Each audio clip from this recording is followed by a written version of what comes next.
Hello everyone. Today's video is I'm going to try to show you how I did the blue paint, the um, streaked and mottled looking effect on the ship itself. One of my friends asked me, well, can you do a video to show how you do it? And to be honest with you, I don't know. So with the camera I have, I'll give it a try. Hopefully it'll work. But some of the things I have is just a regular small number 2 flat brush, and then I have a number 3 flat brush in either a sable or a synthetic blend, and I also have a little bit longer number 3 flat brush.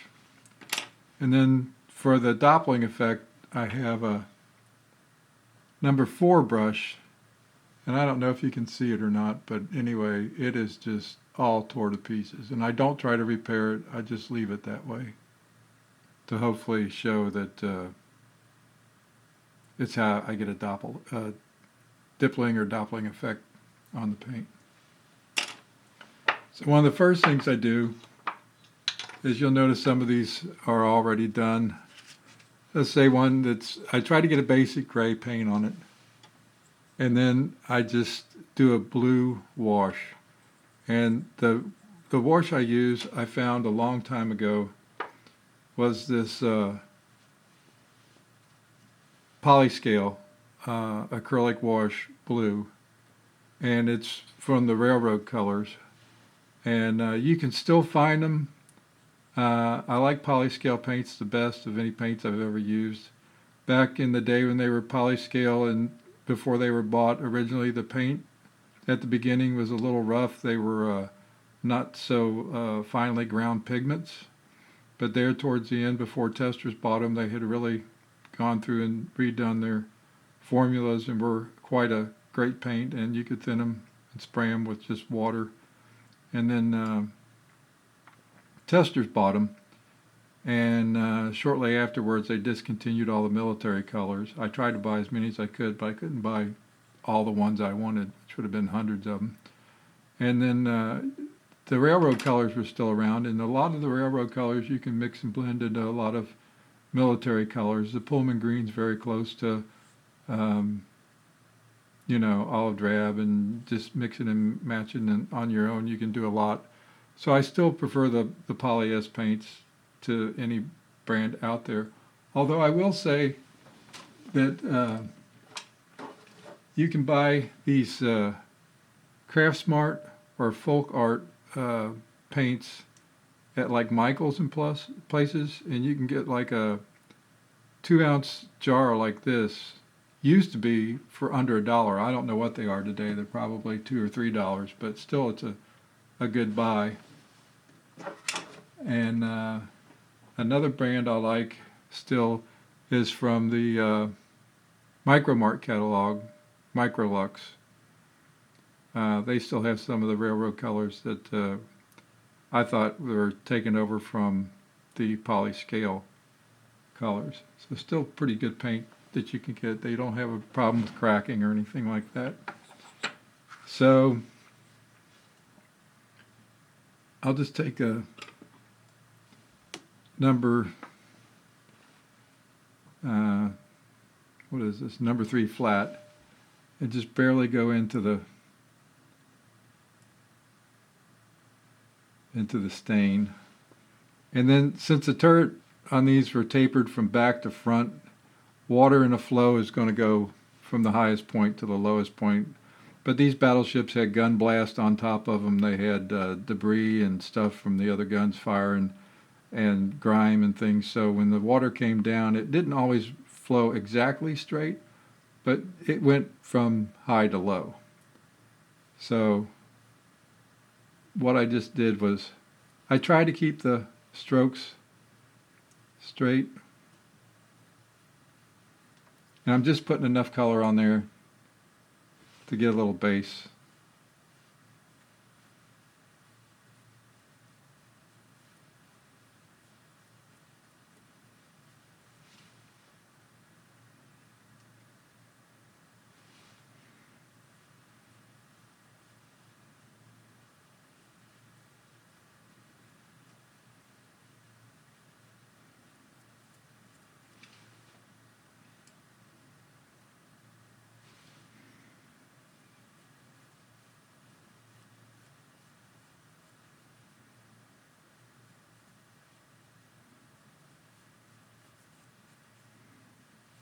And some of you might say, well, it's a light gray paint, and then you're going to dop it with a blue paint. What do you need the blue stain for? Well, I just think it does a better job with that on there.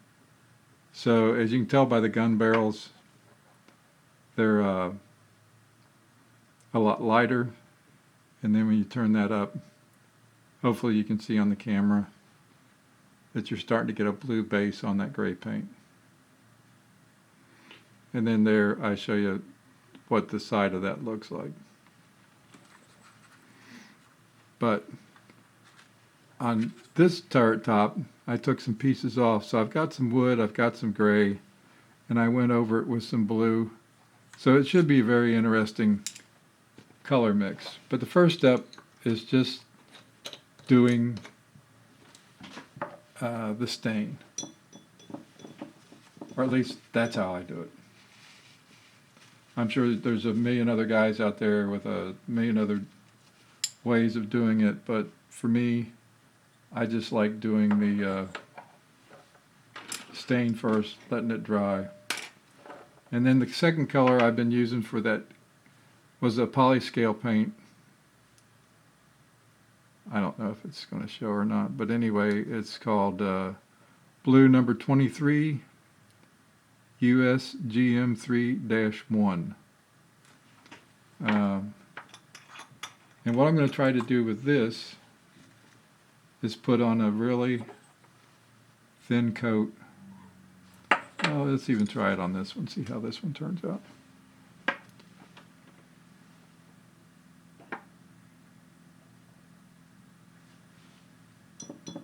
I always like to try to get the tip of the brush wet in water before I put any paint on.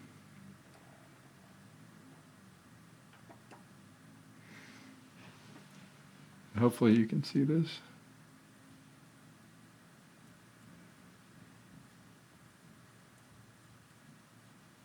And I try to spread it out as much as I can.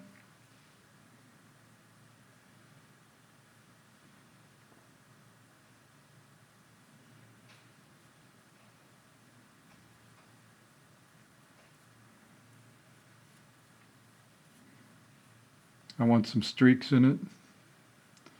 I want some imperfections in it, is the first coat.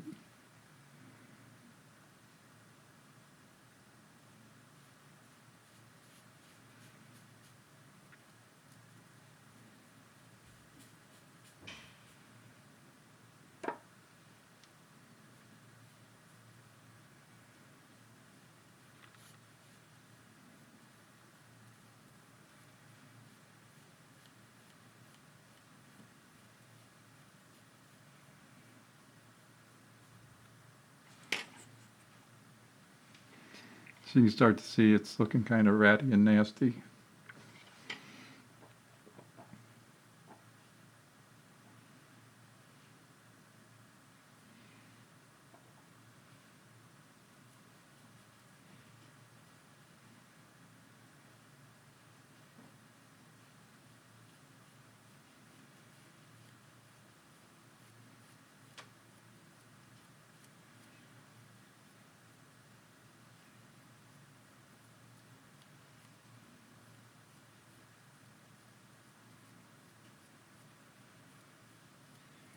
So what I'm really doing is purposely going through it while it's still wet and pulling it even thinner.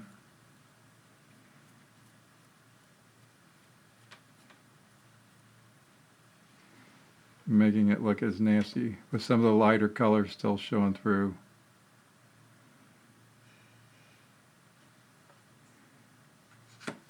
We'll let that one dry a bit. And we'll try the side of one. I've stained all this stuff already, so. And I'm not looking to get the greatest coverage on here. I just want to get some kind of blue on here.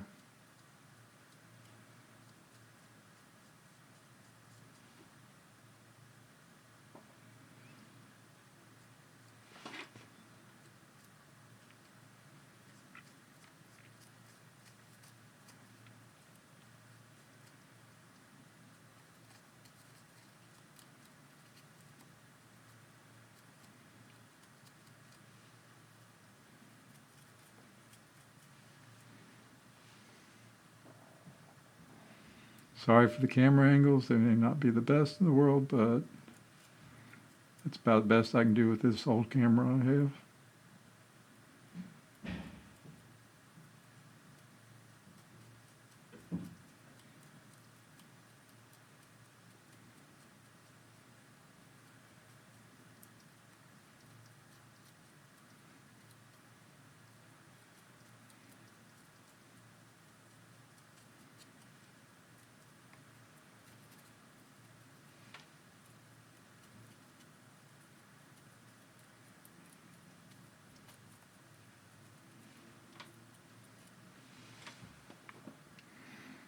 So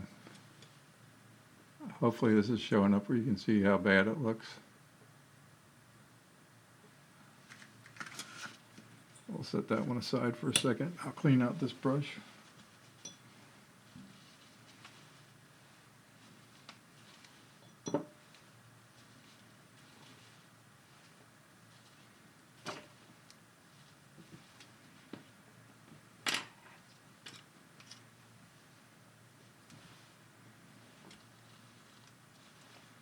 And then I'll get some water into this nasty looking brush. It's all beat up and not flat. I don't try to do anything. It's basically a garbage brush now. And as you can see, this thing has dried with some color showing through. I sort of like that the way it is right now at the moment, but you can take this and you just want to get a little bit of paint in the bristles. At this point, still going north to south, or if you're looking at it this way, north to south, I'm going to lay it on the side. What I just try to do is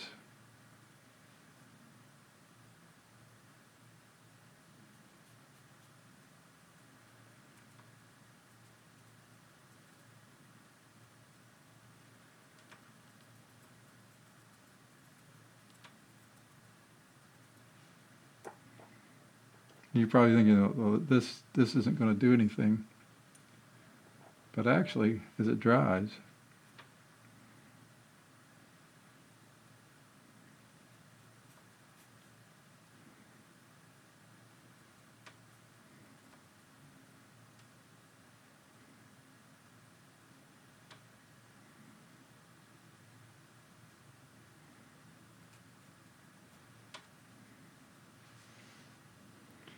it sort of gives a deeper paint to the rest of the turret, but then there are blotches, small blotches, not big streaking blotches, of the weathered lighter blue showing through. Not so much gray, but with sort of that blue stain effect to it.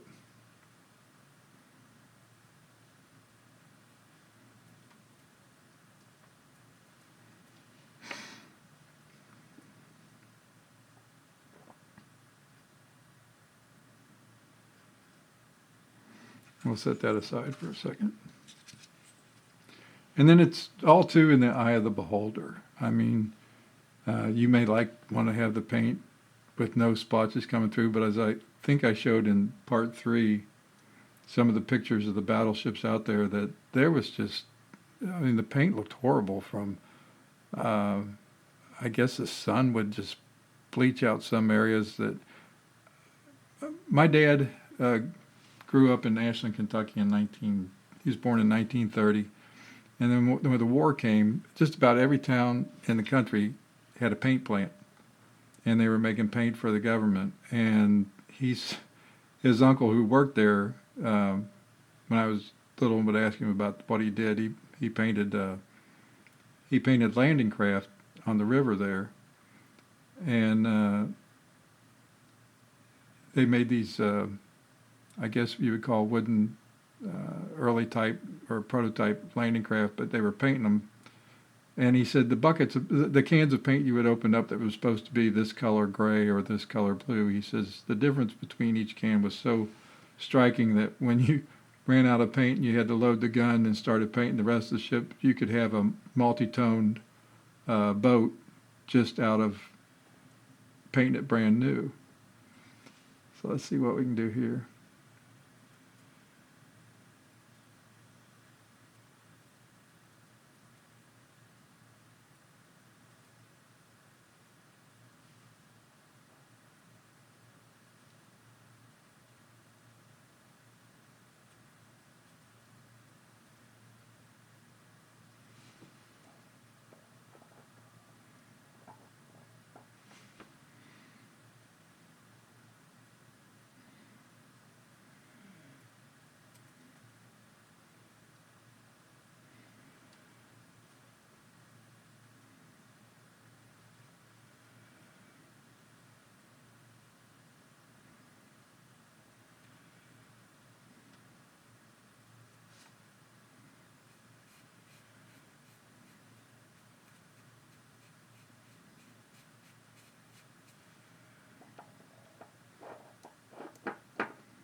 And then if you streak with this paint kind of brush,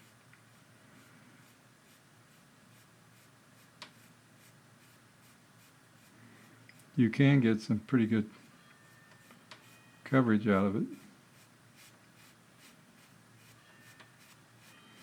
And the drier it gets, of course, the less coverage you get.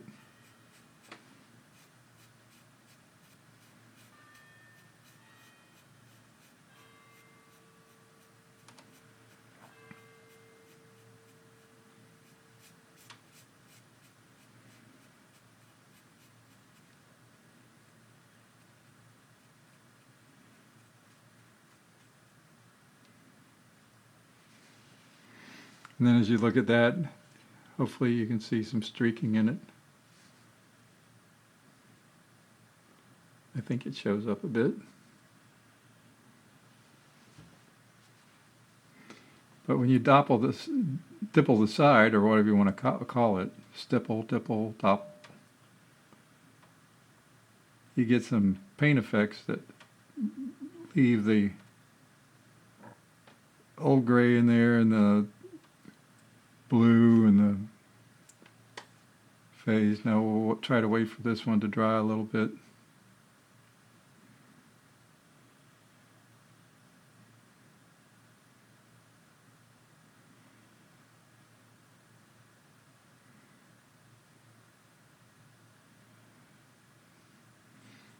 And then here, I'll just do half of this.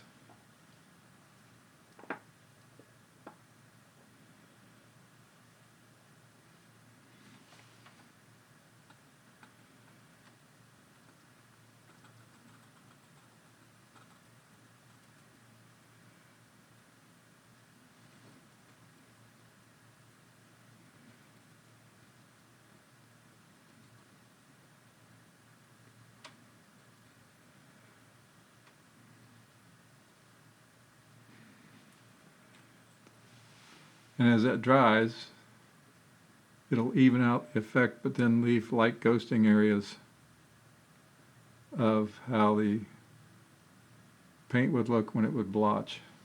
So we'll let that one dry for a second. I'll clean out the brush. But then for paints that are like for ships that are MS-22, which is the dark blue from the lowest deck down to the boot topping, and then from there up is navy haze gray. A lot of times people, I think, and I don't know, but from what I can tell from paint chips and stuff, have painted it too light a gray. But anyway, here's a turret that I'm not finished with yet. But anyway, for just a haze gray purpose for weathering, all I did was take the stain and go over it, the light gray, real lightly. And like I said, remembering that water flows from the highest point down to the lowest, grime, gun blast, gunpowder, just dirt, sunshine, everything else. And the mixing of each paint from each different factory to everything else could make things so different. I think on this side you see the washes coming down. Let's see if I can get It's streaked on top. Looks grimy and black where maybe dust gunpowder would settle on it, and then streaked down the sides from top to bottom. Barrels are starting to get a streak on them. So anyway, that's basically a quick and easy way to show you how I do it for like this thing's drying up quite a bit. You can see the streaks at the top, and then when you go over with the mottling or whatever you want to call it, and you can go back and do it more and more and take out less and less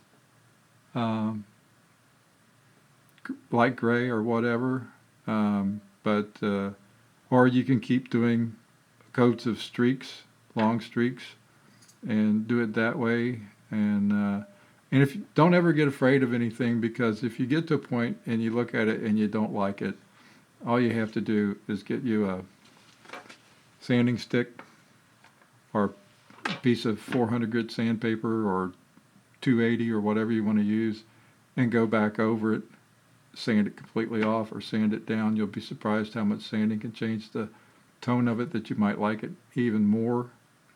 Or if you don't like it, you can just take it completely off.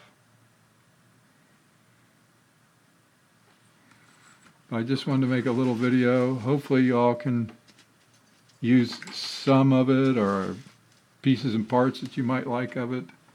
I don't know. It's just how I do it.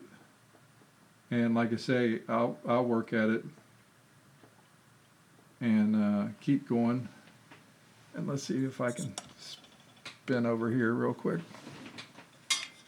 I was doing some 3D printing, so forgive me on some of the 3D parts laying around here. But say like right there on the Battleship, that was a process of drawing it out, and I really liked the way it turned out. The other side did very well. And then here I was looking at those Battleship pictures and noticed there was just certain areas that had far more darker stain, and I guess that would be maybe things flowing over the sides, like where the guys would have the ships come along and they would transfer fuel, or they would stores, foods, powders, you name it, shells and grease and grime would come off of those and wash over the decks. And there's Superman. But anyway, I think that's a pretty good representation of what happened, because as you could see in those pictures,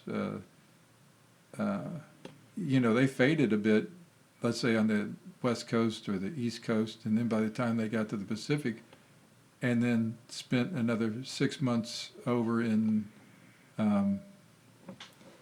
the sun and stuff from the Pacific, it was like, oh my God, these things were just totally a waste of. The paint was just about ruined. So, and then the stain came off the decks really quick, really fast with that sunshine. So, but anyway, once again, like I said, I hope you could use some of this. I hope you enjoy it. Thank you so much for watching. I really appreciate it. If you could hit the like button,